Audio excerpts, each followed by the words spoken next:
Ada satu orang ahli ibadah dengan cinta yang begitu besar kepada Rasulullah sallallahu alaihi wasallam. Setiap hari dia salawat. Tatkala beliau sedang ziarah ke makam Nabi, beliau sedang membaca maulid.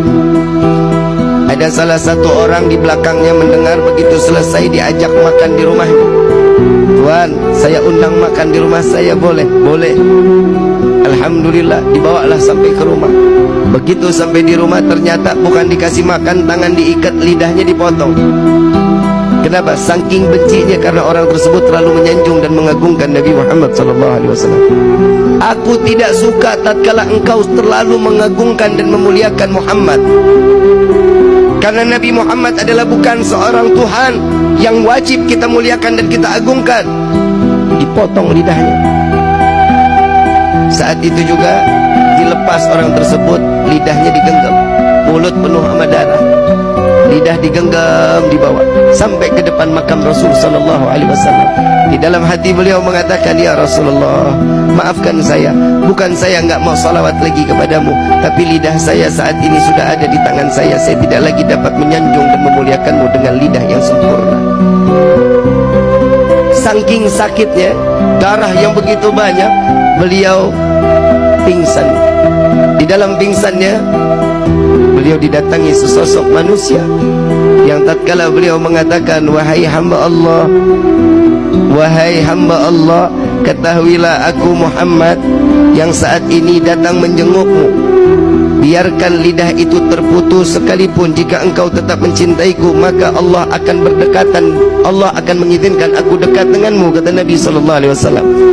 Namun si hamba Allah ini mengatakan, ya Rasulullah, tapi aku ingin bersolawat dengan fasihnya, dengan kegembiraan, dengan lisan yang penuh dengan kesempurnaan. Maka lidah tersebut diambil oleh Rasul SAW, dimasukkan ke dalam mulut. Di dalam mimpinya, tatkala terbangun dari tidurnya, lidahnya udah nyambung lagi. Di dalam mimpi Nabi memberikan manfaat kepada orang, para pecinta Rasul SAW, sehingga seterusnya beliau terus dapat bersolawat kepada Nabi Muhammad SAW. Begitu tahun berikutnya beliau ziarah ke makam Nabi. Tatkala beliau datang sedang membaca maulid, ada seorang anak muda yang datang kepadanya, Tuan, saya ingin undang makan Tuan. Sekiranya Tuan sudi untuk ikut dan saya menjamu Tuan, marhaba, ahlan wa sahlan. Gak ada sedikit kesultanan. Lalu dibawalah oleh anak muda tersebut lewat gang yang sama, lewat jalan yang sama, ingin masuk ke dalam rumah yang sama. Lalu beliau mengatakan, wahai Tuan, saya pernah masuk ke dalam ini. Dahulu lidah saya dipotong oleh pemilik rumah ini. Apakah engkau juga ingin memotong lidahku, kata orang tersebut. Tidak, wahai hamba Allah, aku mengajakmu untuk mencicipi dari rezeki yang apa ada di saat ini. Beliau masuk ke dalam rumah. Tatkala makanan sudah disediakan, makannya sudah selesai, dikeluarkan kandang yang begitu besar, hadirin. Kandang begitu besar, begitu dilihat di dalam ada monyet yang gedenya luar biasa. Lalu ditanya, ini apa ini? Tuan, ingat dahulu engkau bilang engkau pernah dipotong lisanmu, engkau pernah dipotong lidahmu oleh ayahku.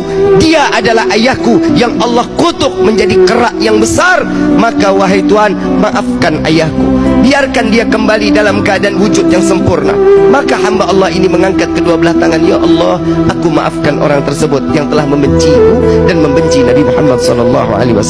Maka Allah rubah beliau dalam keadaan sempurna manusia tersebut, maka mati dalam keadaan membenci Rasulullah SAW. Na'udzubillahi min